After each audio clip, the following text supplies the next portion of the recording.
بسم اللہ الرحمن الرحیم۔ السلام علیکم ورحمۃ اللہ وبرکاتہ۔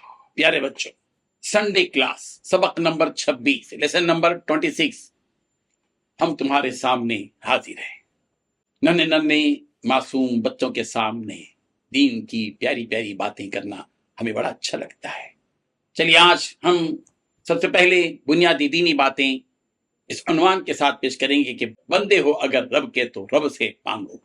اس کے بعد 2 آیتیں ترجمے اور مطلب کے ساتھ، 2 حدیثیں ترجمے اور مطلب کے ساتھ، ایک نبی کا تذکرہ حضرت زکریا علیہ السلام، اخلاق سے متعلق تعلقات کا سلسلہ باقی رکھیں، آداب میں مسجد کے چند آداب، مسائل میں شب قدر سے متعلق چند باتیں، اذکار نماز میں نماز سے پہلے مردوں کو چند ہدایات، اس کے بعد ہمارے اور تمہارے درمیان سوالات و جوابات۔ پیارے بچوں، دنیا میں ہمیں ہر وقت کسی نہ کسی چیز کی ضرورت پڑتی ہے۔ ہم سب محتاج بندے ہیں۔ ہم کو زندہ رہنے کے لیے سانس کی ضرورت پڑتی ہے، پیاس لگتی ہے تو پانی کے ہم محتاج ہو جاتے ہیں، بھوک لگتی ہے تو کھانے کے ہم محتاج ہو جاتے ہیں، تھک جاتے ہیں تو ہم نیند کے محتاج ہو جاتے ہیں، بیمار ہو جاتے ہیں تو دواؤں کے ہم محتاج ہو جاتے ہیں، غم میں مبتلا ہوتے ہیں تو اس سے چھٹکارا پانے کے ہم محتاج ہو جاتے ہیں، مصیبت میں مبتلا ہوتے ہیں تو راحت کے ہم محتاج ہوتے ہیں۔ ہم بندے ہیں، کمزور پیدا کیے گئے ہیں اور ہم سرتاپا محتاج ہیں۔ ہماری اس محتاجی کو دور کرنے کی طاقت صرف اور صرف اللہ تعالی کے ہاتھ میں ہے۔ ہماری ہر ضرورت کو ہمارے پیارے اللہ جی پورا کرتے ہیں۔ ہمیں کھانے پینے کی چیزیں وہی عطا کرتے ہیں، ہم کو نیند بھی وہی دیتے ہیں، پہننے کے لیے کپڑے بھی وہی دیتے ہیں، ہم بیمار ہو جائیں تو صحت بھی وہی دیتے ہیں۔ یہ ساری رشتہ داریاں ہمارے اللہ ہی نے ہم کو عطا کی ہیں۔ یہ دوست اللہ نے ہم کو دیے ہیں، یہ پڑوسی اللہ ہی نے ہم کو دیے ہیں، رہنے کے لیے یہ گھر اللہ تعالیٰ نے ہم کو دیے ہیں۔ سب کچھ دینے والے اللہ ہیں۔ اس بات کا یقین ہم سب کو اپنے دل میں پیدا کر لینا چاہیے۔ یاد رکھو، غم سے نجات اللہ ہی دیتے ہیں، مصیبت سے نجات اللہ ہی دیتے ہیں، نقصان کو فائدے میں اللہ تعالیٰ ہی بدلتے ہیں۔ ہماری زندگی اللہ تعالیٰ ہی کے ہاتھ میں ہے اور ہماری موت بھی اللہ تعالیٰ ہی کے ہاتھ میں ہے۔ ہم کو ہمارا اللہ ہی عزت دیتا ہے اور ذلت و رسوائی سے ہمارا اللہ ہی ہم کو بچاتا ہے۔ ہماری ترقی ہمارے اللہ ہی کے ہاتھ میں ہے، ہم کو خوشی وہی اللہ دیتا ہے اور ہم کو آرام راحت وہی بخشتا ہے۔ پیارے بچوں، آسمان سے بارش وہی برساتا ہے، رحمت کے بادلوں کو اللہ ہی ادھر سے ادھر لے جاتے ہیں، زمین سے اناج وہی اللہ ہی اگاتے ہیں۔ یہ پھل پھلاریاں اور یہ سبزیاں، یہ غلے اور یہ اناج ہم کو اللہ تعالیٰ ہی کی طرف سے ملتے ہیں۔ کسی میں اتنی طاقت نہیں کہ دانے کو زمین کے اندر پھاڑ کر اس کو پودا بنا دے، اس پودے کو درخت بنا دے اور اس درخت میں پھل یا پھول پیدا کر دے۔ کسی میں یہ طاقت نہیں کہ وہ ایک حقیقی پھول پیدا کر دے جس میں خوشبو ہو۔ مصنوعی پھول تو سب بنا سکتے ہیں، مگر حقیقی قدرتی پھول تو میرا رب ہی پیدا کر سکتا ہے۔ یہ لوہا، یہ پیتل، یہ تانبا، یہ اسٹیل، یہ موم، یہ ربر، یہ پلاسٹک، یہ سب کچھ میرے رب کی پیداوار ہے۔ میری کامیابی میرے رب کے ارادے سے ہوتی ہے، میری ترقی میرے رب کے فیصلے سے ہوتی ہے، مجھ کو میری ضرورت کی ہر چیز میرا رب عطا کرتا ہے۔ پیارے بچوں، جب یہ بات طے ہے کہ سب کچھ اللہ تعالیٰ ہی کی طرف سے ہوتا ہے کہ قل کل من عند اللہ، کہہ دو پیغمبر کہ ہر چیز اللہ کی طرف سے ہی ہے، تو پھر ہمیں اسی اللہ تعالیٰ ہی سے سب کچھ مانگنا چاہیے۔ پیارے بچوں، اس شعر کو غور سے سنو اور سمجھنے کی کوشش کرو۔ ہر چیز مسبب سبب سے مانگو، منت سے، خوشامد سے، ادب سے مانگو، کیوں غیر کے آگے ہاتھ پھیلاتے ہو؟ بندے ہو اگر رب کے تو رب سے مانگو۔ پیارے بچوں، بہت کم ایسا ہوتا ہے کہ کوئی انسان کسی دوسرے انسان سے یہ کہے کہ مانگو جو مانگنا ہے۔ انسان ڈرتا ہے کہ اگر یہ کہہ دیا جائے تو پتہ نہیں سامنے والا کیا کیا مانگ لے گا، مگر اللہ تعالیٰ کی شان تو دیکھو، میرے پیارے اللہ جی اپنے بندوں سے کہہ رہے ہیں وَقَالَ رَبُّكُمُ ادْعُونِي أَسْتَجِبْ لَكُمْ، سورہ مومن آیت نمبر 60 اور تمہارا پروردگار کہتا ہے کہ تم مجھ سے مانگو، میں تمہاری مانگ کو پورا کرتا ہوں۔ اور اللہ کی کتنی بڑی شان ہے کہ اگر کوئی اللہ سے دعا کرتا ہے تو اللہ تعالیٰ اس دعا کو یعنی بندے کے اپنے رب سے مانگنے کو بھی عبادت کا درجہ دیتے ہیں۔ اور جس طرح نماز پڑھنے پر ثواب ملتا ہے، دعا کرنے پر بھی اللہ تعالیٰ اجر و ثواب عطا کرتے ہیں۔ ہمارے نبی حضرت محمد مصطفیٰ صلی اللہ علیہ وسلم نے ارشاد فرمایا الدعاء هو العبادہ، دعا عین عبادت ہے، دعا عین عبادت ہے۔ عام طور پر لوگ نماز کو عبادت سمجھتے ہیں، روزے کو عبادت سمجھتے ہیں، قربانی کو عبادت سمجھتے ہیں، حج کو عبادت سمجھتے ہیں، لیکن دعا کو عبادت نہیں سمجھتے۔ مگر یہ بات یاد رکھیں، آج ہم تم کو یہ بات بتانا چاہتے ہیں کہ دعا بھی عبادت ہے، بلکہ پیارے بچوں بڑی بات بتلا دیتے ہیں کہ دعا صرف عبادت ہی نہیں ہے بلکہ دعا عبادت کا مغز ہے، مغز۔ ہمارے نبی حضرت محمد مصطفیٰ صلی اللہ علیہ وسلم نے ارشاد فرمایا الدعاء مخ العبادہ، دعا عبادت کا مغز ہے۔ اللہ اکبر کبیرہ، کیا شان ہے میرے پیارے رب کی۔ پیارے بچوں، آج ہم تمہیں دعا کے بارے میں ایک اور حدیث سناتے ہیں جس سے تم کو دعا کرنے کی اور اپنے رب سے بھیک مانگنے کی حقیقت اور اس کی فضیلت معلوم ہو جائے گی۔ ہمارے نبی حضرت محمد مصطفیٰ صلی اللہ علیہ وسلم نے ارشاد فرمایا اللہ کے یہاں کوئی چیز اور کوئی عمل دعا سے زیادہ پیارا اور عزیز نہیں ہے۔ کیا تم نے سمجھا کہ اس حدیث کا مطلب کیا ہے؟ اس حدیث کا مطلب یہ ہے کہ اللہ تعالیٰ کو ہر کام سے زیادہ پیارا اور محبوب اور پسندیدہ کام دعا ہے۔ بندہ نماز پڑھتا ہے اللہ کو پسند ہے، بندہ روزہ رکھتا ہے اللہ کو پسند ہے، بندہ قرآن مجید کی تلاوت کرتا ہے اللہ کو پسند ہے، بندہ تسبیح کرتا ہے اللہ کو پسند ہے، بندہ ذکر کرتا ہے اللہ کو پسند ہے۔ لیکن بندہ اپنے رب کے سامنے اپنے دونوں ہاتھ اٹھا کر عاجزی کے ساتھ آنسو بہا کر جب دعا کرتا ہے تو اللہ تعالیٰ کو ان تمام چیزوں سے زیادہ یہ دعا کا عمل پسندیدہ ہے۔ پیارے بچوں، جب تم اپنی امی جان سے چاکلیٹ یا آئس کریم مانگتے ہو اور منہ بنا کر اور لاڑ و پیار کے انداز میں اپنی امی سے یا اپنے ابو سے مانگتے ہو تو جس طرح امی اور ابو کو تمہارا اس طرح مانگنا اچھا لگتا ہے اس سے ہزاروں گنا زیادہ اللہ تعالیٰ کو یہ بات اچھی لگتی ہے کہ تم اپنے ننھے منھے ہاتھ اٹھا کر اپنے معصوم لبوں سے اپنے رب سے مانگو۔ یاد رکھو تم جو مانگو گے تمہارا مہربان پروردگار تم کو ضرور دے گا۔ اچھا، اس سے بھی بڑھ کر ایک اور بات ہم تمہیں بتلاتے ہیں ہمارے حقیقی اور مہربان رب کے بارے میں، ہمارے خالق اور مالک پروردگار کے بارے میں۔ اگر تم یہ بات سن لو گے تو تمہیں اپنے پروردگار کی مہربانی اور اس کا اپنے بندوں سے پیار اور محبت کا نرالا انداز سمجھ میں آ جائے گا۔ کیا پیاری بات ہے، کیا شان ہے ہمارے اللہ جی کی۔ حضرت ابو ہریرہ رضی اللہ عنہ سے روایت ہے رسول رحمت صلی اللہ علیہ وسلم نے ارشاد فرمایا جو اللہ سے نہ مانگے، جو اللہ سے نہ مانگے اللہ تعالیٰ اس پر ناراض ہو جاتے ہیں۔ اللہ اکبر۔ دیکھا پیارے بچوں، دنیا میں انسانوں کی حالت یہ ہے کہ ہم جب کسی سے ایک یا دو مرتبہ کیا مانگ لیتے ہیں، تیسری اور چوتھی مرتبہ مانگنے پر وہ ناراض ہو جاتے ہیں، مگر اللہ تعالیٰ کی شان یہ ہے کہ اگر بندے اس سے نہیں مانگتے تو وہ ناراض ہو جاتے ہیں۔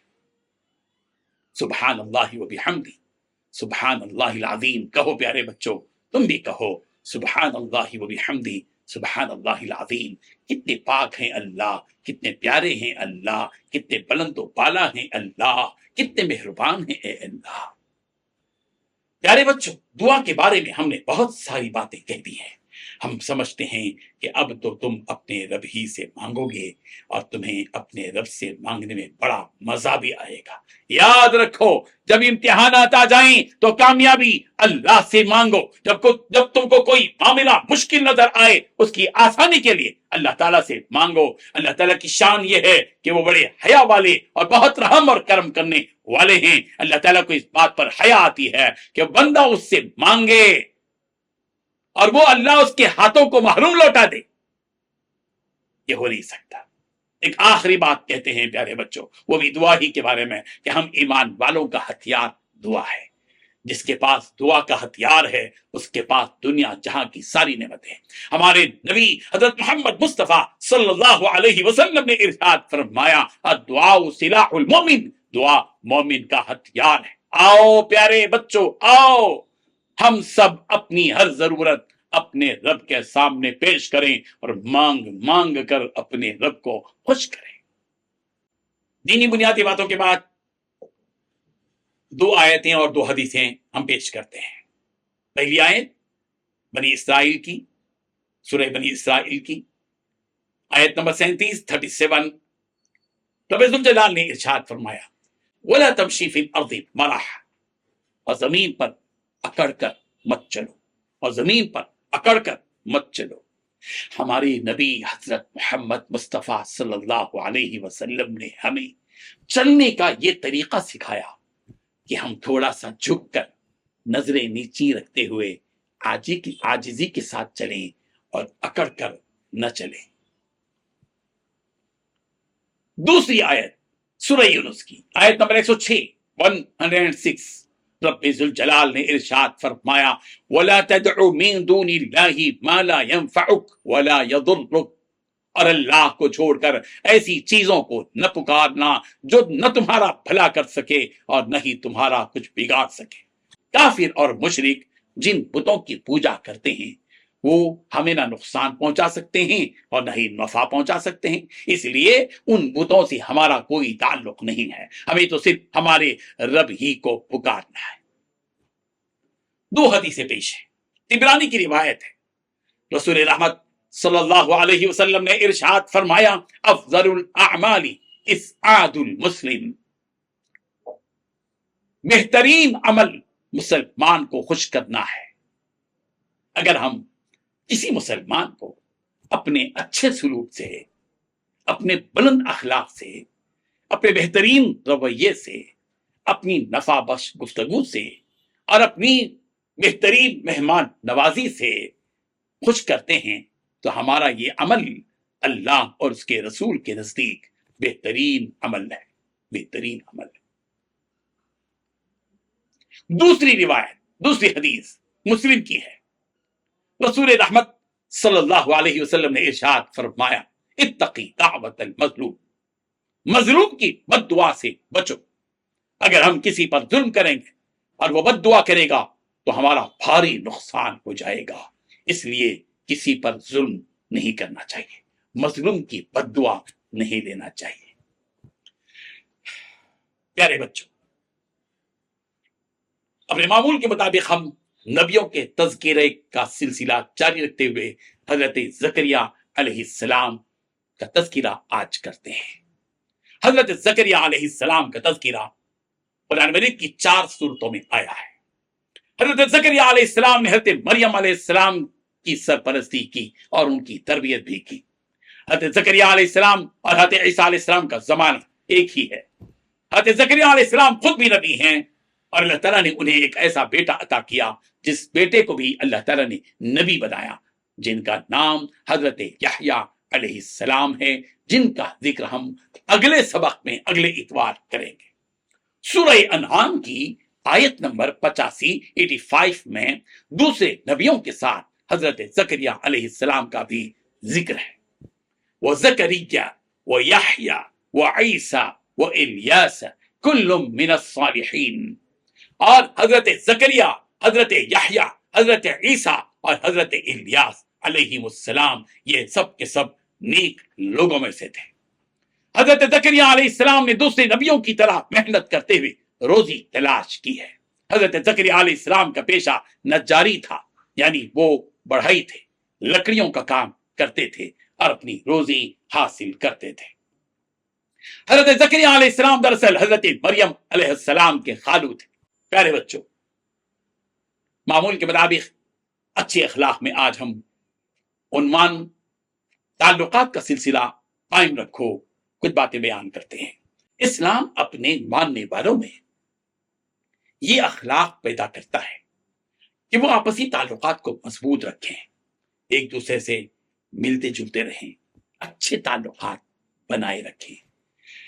کبھی ہم اپنے دوست احباب یا رشتے داروں سے اپنے تعلقات توڑ لیتے ہیں اور کئی دنوں بلکہ کئی ہفتوں اور اس سے بھی آگے کئی مہینوں تک بات نہیں کرتے, اور بعض تو ایسے ہوتے ہیں جو سالوں اپنے رشتے داروں سے ملاقات تک نہیں کرتے, گفتگو تک نہیں کرتے. اللہ تعالیٰ کو یہ بات ہرگز پسند نہیں ہے. ہمارے نبی حضرت محمد مصطفیٰ صلی اللہ علیہ وسلم نے ارشاد فرمایا کہ کسی مسلمان کے لیے جائز نہیں ہے کہ وہ اپنے بھائی کو 3 دن سے زیادہ چھوڑے رکھے. جب دونوں ملیں تو کبھی یہ منہ پھیر لے اور کبھی وہ منہ پھیر لے, اور دونوں میں بہتر اور اچھا آدمی وہ ہے جو پہلے سلام کرے. اس کا مطلب یہ ہے کہ اگر کسی سے ہم ناراض ہو جائیں تو 1 یا 2 دن میں اس ناراضگی کو ختم کر دیں اور بات کرنے کا سلسلہ شروع کر دیں. اگر کوئی کسی سے 3 دن سے زیادہ بات چھوڑ دے تو یہ ناجائز ہے, اس کی اجازت نہیں ہے. 3 دن سے پہلے اپنی ناراضگی کو دور کر دیں اور ملاقات کا سلسلہ جاری رکھیں, سلام کریں, اپنے تعلقات کو باقی رکھیں. وہ شخص بہت اچھا ہے جو سلام کرنے میں پہل کرتا ہے. پیارے بچوں, زندگی گزارنے کے آداب میں آج ہم مسجد کے چند آداب بیان کرتے ہیں. پہلا ادب, مسجد میں داخل ہوتے ہی اعتکاف کی نیت کرنا چاہیے. دوسرا ادب, دل کو مسجد سے لگائے رکھنا چاہیے, وابستہ رکھنا چاہیے. ہے مسجد میں, دل کہیں اور ہے نہیں, مسجد میں ہے تو دل بھی مسجد سے لگا رہے.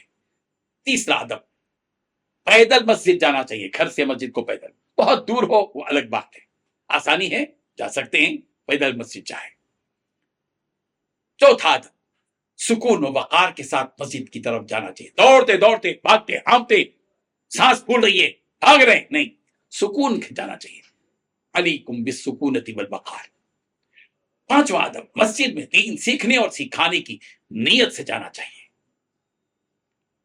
چھٹواں ادب, مسجد کا ادب و احترام ملحوظ رکھنا چاہیے. ساتواں ادب, مکروہ وقت نہ ہو تو تحیت المسجد 2 رکعت نماز پڑھنا چاہیے. آٹھواں ادب, مسجد میں قبلہ رخ ہو کر بیٹھنا چاہیے, ادھر ادھر ایسا نہیں بیٹھنا چاہیے. نواں ادب, اللہ سبحانہ و تعالیٰ کے ذکر میں مشغول رہنا چاہیے. 10واں ادب, مسجد میں لغو اور دنیاوی باتیں نہیں کرنا چاہیے. 11واں ادب, بہت چھوٹے بچوں اور پاگلوں کو مسجد میں نہیں آنے دینا چاہیے. 12واں ادب, مسجد میں تھوکنا نہیں چاہیے. 13واں ادب, مسجد کو صاف ستھرا اور خوشبودار رکھنے کی کوشش کرنا چاہیے. اس کے بعد مسجد کو گزرگاہ, یعنی مسجد کو گزرگاہ نہیں بنانا چاہیے. کہیں گزرنے کے لیے مسجد کے ایک دار سے دوسرے سے داخل ہو کے ادھر سے نکل رہے ہیں اور مسجد کو راستہ بنا رہے ہیں, یہ مناسب نہیں ہے, ادب کے خلاف. مسجد میں نماز پڑھنے کے لیے کوئی جگہ متعین نہیں کرنا چاہیے, کبھی ادھر پڑھ لیے, کبھی ادھر پڑھ لیے, کبھی ادھر پڑھ لیے. اور مسجد میں نیند آ جائے تو جگہ بدل دینا چاہیے. بدبودار حالت میں مسجد میں نہیں جانا چاہیے. گمشدہ چیز کا مسجد میں اعلان نہیں کرانا چاہیے.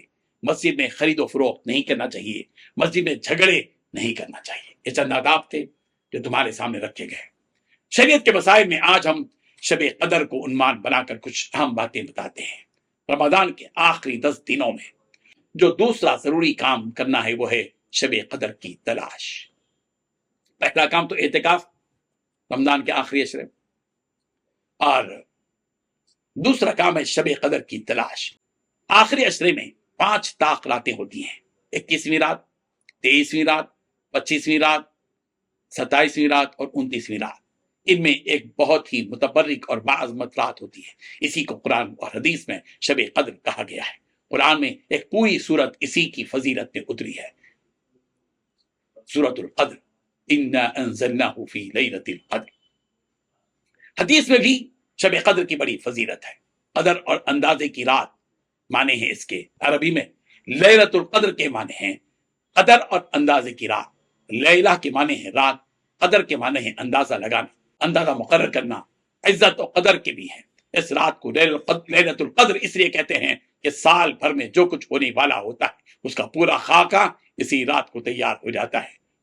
بندوں کی روزی مقرر ہوتی ہے, زندگی اور موت, انسانوں کے کاموں کے بارے میں فیصلہ ہوتا ہے, اور جو اس رات میں اللہ کی عبادت میں مشغول رہتا ہے اس کی اللہ کے یہاں بڑی عزت و قدر ہوتی ہے. فرشتے اس کے لیے دعا کرتے ہیں۔ قرآن پاک میں ہے کہ یہ رات 1000 مہینوں سے زیادہ بہتر ہے۔ پیارے بچوں، اذکار نماز میں آج ہم نماز سے پہلے مردوں کو چند ہدایات کے عنوان سے چند باتیں بتاتے ہیں۔ اگر مسجد میں جماعت کھڑی ہو جائے تو مسجد میں آنے والوں کو چاہیے کہ سکون کے ساتھ آئیں۔ جماعت میں داخل ہونے کے لیے دوڑنا، بھاگ کر جماعت میں شریک ہونا درست نہیں ہے۔ بعض لوگ جب امام رکوع میں چلا جائے تو رکعت کے پانے کے لیے بھاگ کر رکوع میں شریک ہوتے ہیں، حالانکہ سکون اور وقار سے جانا چاہیے۔ اور بعض اس معاملے میں یہ غلطی بھی کرتے ہیں کہ صف تک پہنچنے کے باوجود امام کے رکوع سے اٹھ جانے کی صورت میں انتظار میں رہتے ہیں کہ کب وہ اپنی رکعت پوری کرے گا، اور جب امام رکعت پوری کرتا ہے تو اس وقت شریک ہوتے ہیں، حالانکہ چاہے رکوع ملے یا نہ ملے، جس حالت میں امام ہو اس حالت میں رکعت باندھ کر امام کے ساتھ شریک ہو جانا چاہیے۔ جب جماعت کے ساتھ نماز پڑھ رہے ہوں تو اپنی صفوں کو درست کر لینا چاہیے۔ صف درست کرنے کا آسان نسخہ یہ ہے کہ ہر شخص اپنی دونوں ایڑیوں کے آخری سرے کو صف یا اس کے نشان کے آخری کنارے پر رکھ لے۔ پیروں کی انگلیاں قبلہ رخ ہونی چاہیے۔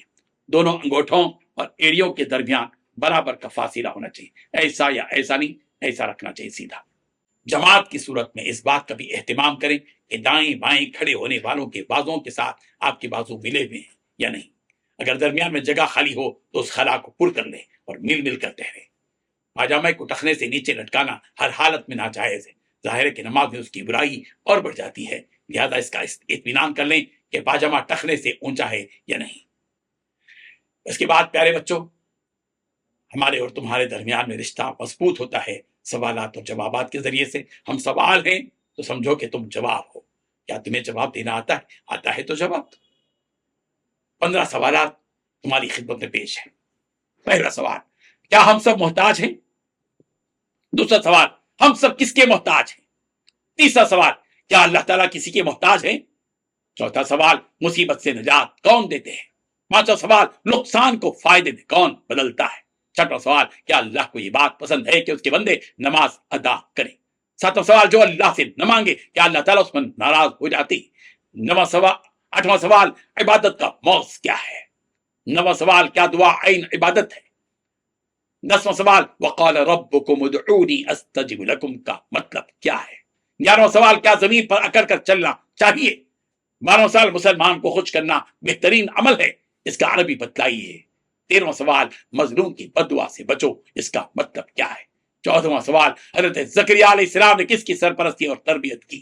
15واں سوال، مسجد کے 5 آداب بتلائیے۔ اسی کے ساتھ ہمارا یہ سنڈے کلاس کا سبق نمبر 26 لیسن نمبر 26 مکمل ہونے کو ہے، ہو رہا ہے، اور اسی کے ساتھ ہم تم سے جدا ہوتے ہیں۔ اگلے اتوار ملاقات ہوگی، تمہارے سامنے ہم پیش ہوں گے اور دین کی اور بنیادی باتیں اور ساری چیزیں بیان کریں گے۔ اللہ حافظ، جزاک اللہ خیرہ، السلام علیکم ورحمۃ اللہ وبرکاتہ۔